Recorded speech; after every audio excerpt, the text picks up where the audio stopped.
"You're too sensitive." "I was just joking. Calm down. If you really love me, you wouldn't bring this up again."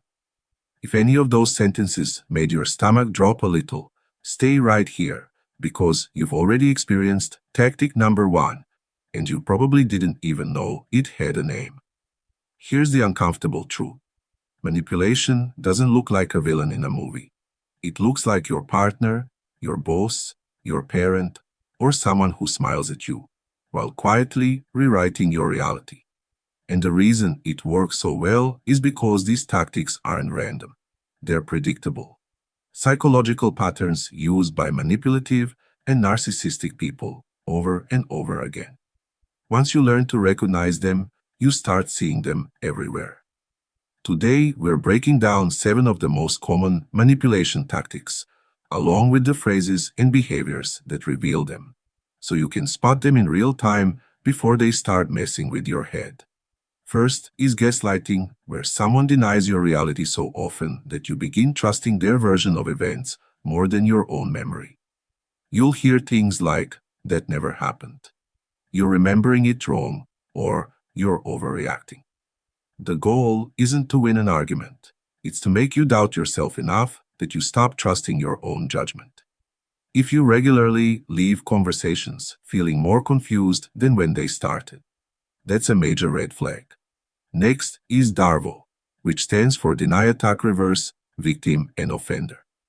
You bring up something that hurt you, and instead of addressing it, the other person denies it, attacks you for mentioning it, and somehow turns themselves into the victim while you end up apologizing.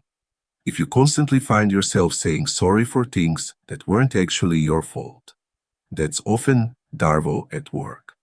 Then there's love bombing, where someone overwhelms you with affection, praise, attention, and intense commitment very early in a relationship. It can feel amazing, but the purpose is to create a strong emotional bond before you've had time to evaluate who they really are. If the intensity feels way ahead of the timeline, that's something to pay attention to. The silent treatment is another common tactic, and it's not the same as taking healthy space. It's when someone deliberately withdraws communication to make you anxious enough to chase them, apologize, or surrender on their terms.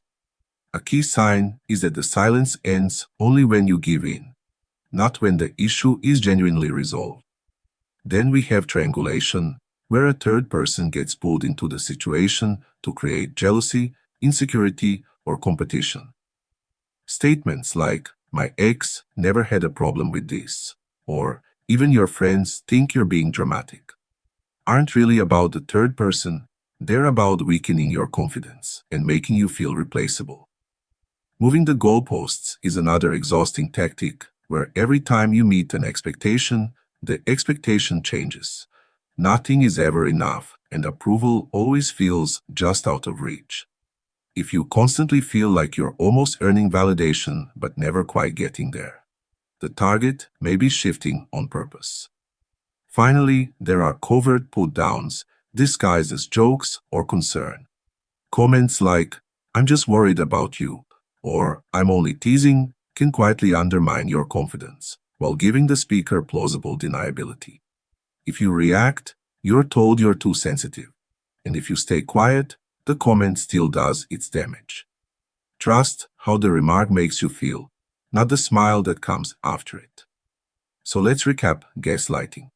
DARVO, love bombing. The silent treatment, triangulation, moving the goalposts, and covert put-downs. 7 different tactics with one shared objective, making you doubt yourself enough to become easier to control.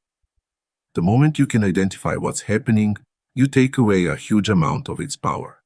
If you recognized any of these patterns in your own life, drop the number of the tactic that hit closest to home. And if this helped you understand something that has been confusing you, subscribe for more psychology content that focuses on practical insights you can actually use. And if you want to learn more about the tactic people miss most often, check out the full video on gaslighting next. And I'll see you in the next one.